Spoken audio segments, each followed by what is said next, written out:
let's go back to the Frank the Crank days. Oh, You started out as a musician. Yep.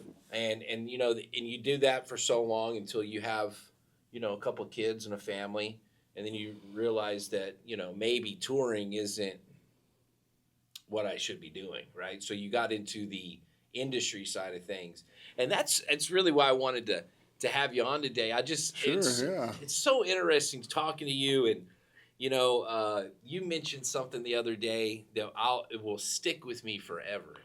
And I don't even know if I'll put this in the interview, but you said, Zach, I get them on the way up, and I get them on the way down. That's right. And that made so much sense to me. It was like, that's it. Well, that was what I always have told people. Yeah. Be good to me on the way up because I'll see you on the way down, because all this music is a cycle just like life, right? Yeah. When I was younger in the Love, Survival, and Drive days, and then we changed our name to the Love Revival and moved to California. We were all chasing a dream just like everybody does on the road, and you write songs, you try to perform, you get people interested. Back then, you stapled a flyer on a telephone pole, if you will, and that was your way to make your post. Yeah. Your social post.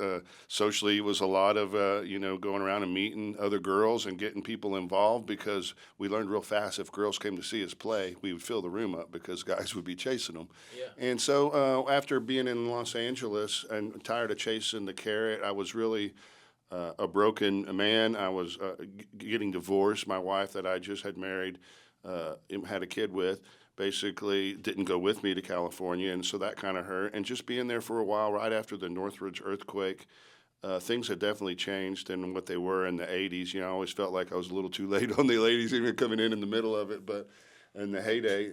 And I had a dream that I could always play music, but I had one opportunity to be a father. And so after the gig at the Troubadour, August 5th, 1995, I just came home with my bass gear and didn't know what I was going to do. I didn't go to regular college. I went to the College of Rock Knowledge by playing and trying to figure it out and make it work. And I started working at Guitar Center, and that's how I learned my skills that I'm really used today at the table and operating a retail establishment, which is basically what the table is. At the end of the day, I learned a lot of stuff there. I was really excited to work at Guitar Center. I learned a lot.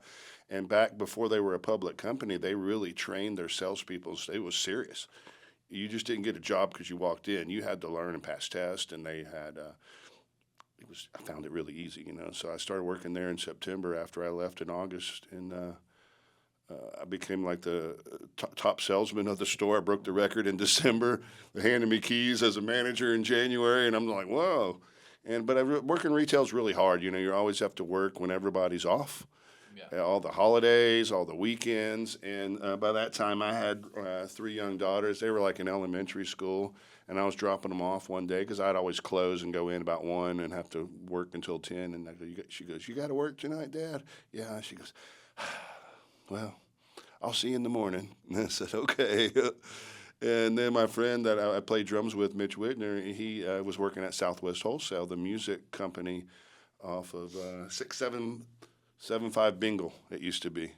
Southwest Wholesale. It was a great warehouse. They were a one-stop, and what a one-stop would do is sell product to like Cactus Records, other main chain stores. This is all before digital came about. It was all physical product, mainly CDs at that point that were peaking in price range. But my friend worked there, and he goes, "Won't you come work over here?" And I said, "Man, I'm making $35,000 a year working at Guitar Center, man. And I'll take a pay cut because they're only going to pay me $32." He goes, "I'll just come anyway. You won't have to work the weekends." And so I did, and it was a whole new world over there, and I learned it was music everywhere, 24/7. It's fantastic, Guitar Center was more corporate, right? You're musically trained to sell things so they can make money, and then what they did after they left with their instrument is what I was more interested in.